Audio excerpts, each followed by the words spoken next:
Après tout, les discours de Lumumba sur l'indépendance du Zaïre a résonné dans toute l'Afrique, et du Nord comme aussi du Sahara.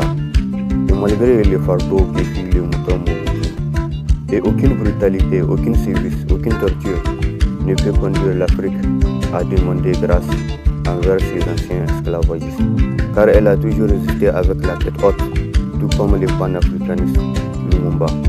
Après tout, en Afrique comme aux Antilles, les enfants d'Afrique ont porté le fardeau du mépris et du racisme, parce que selon Denis Laferrière, la résistance est une passion africaine, une passion que les enfants d'Haïti n'avaient pas perdue.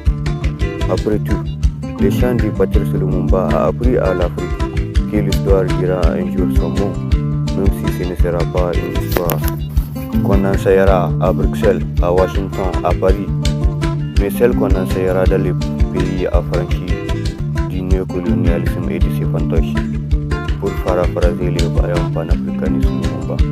Après tout, selon les vaillants Lumumba, l'Afrique écrira sa propre histoire, et elle sera au nord comme aussi une histoire de gloire et de dignité.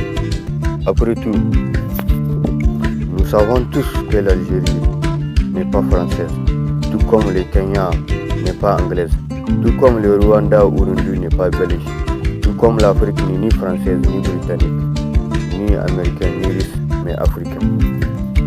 Et c'est déjà une fierté que les moutons Mobutu et les loups originaires de la Belgique ou d'Amérique n'ont pas pu enlever à l'Afrique. Après tout, c'est l'histoire qui définit les héros et les bennes à ordure.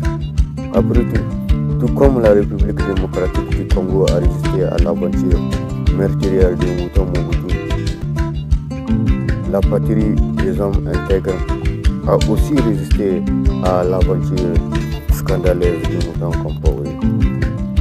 Tout comme le Mali avec le Mobutu Moussa Traoré, tout comme le Niger avec le Mobutu Minier, et tout comme le Tchad avec le Mobutu militaire tchadien.